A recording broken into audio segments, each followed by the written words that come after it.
si Atong.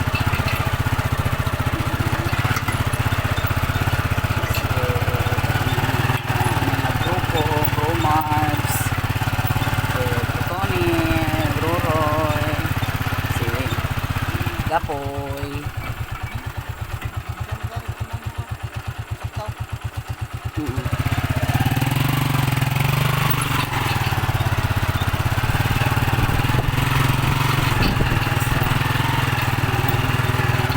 Saan kukuha ng kain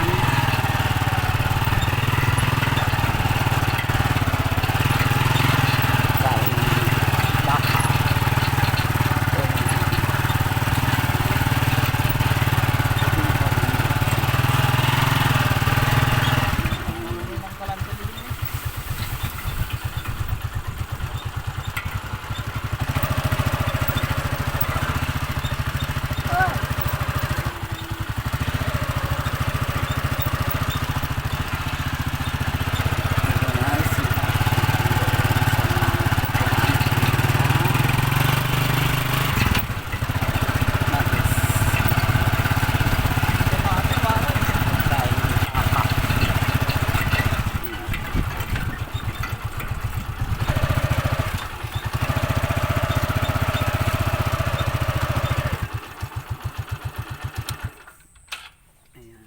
Kami guys, so dyan siya kukuha ng mais. Mami! Pagkanang baka. Kukuha si Habi ng pagkain ng baka. Ayan na siya guys, so Hindi ka pupunta pa. kukuha ng pagkain ng baka. Saan? Dyan sa may mais. Di, malapit lang dyan sa may mais. Ayan Inailing ito, tignan mo may okra dito Pwede mo nang hingin. 3 piso lang yung 1 kilo ngayon.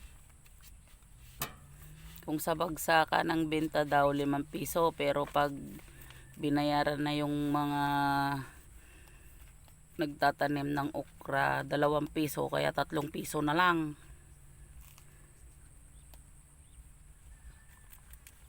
Ang okra ngayon dito kamura-mura na. Tingnan mo yun. Pinapabayaan na nila pag ganyan na, pag mura na. Ang daming bunga inailing. Tingnan mo, kalalaki ng bunga. Kakalaki ni Buna na. Ng bunga ng kwan. Batit. Batit. Bunga ng okra.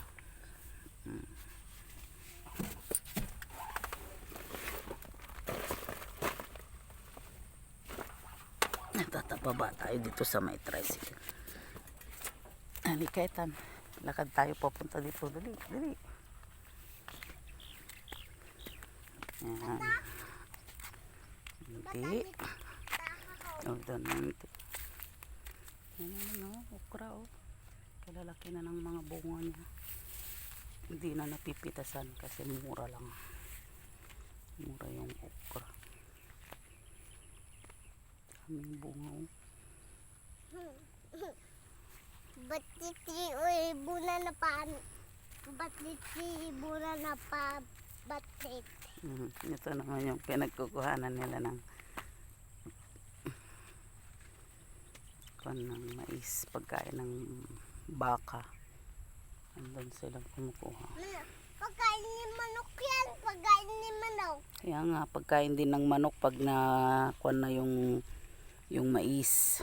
Pwede nang gato din. Malaki na. Oo, pwede nang Babatit pa. Mais.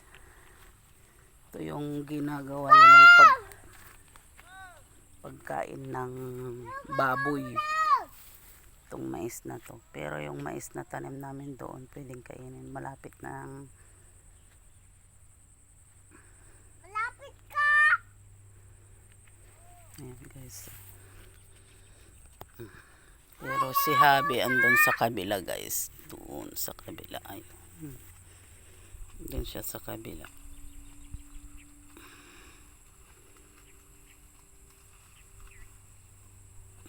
Ngayon siya guys, oh. Doon sa kabila kumukuha ng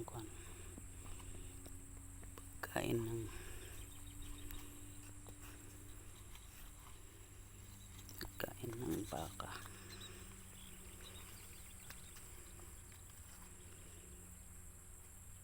Hanggang dito na lang guys. Bye bye.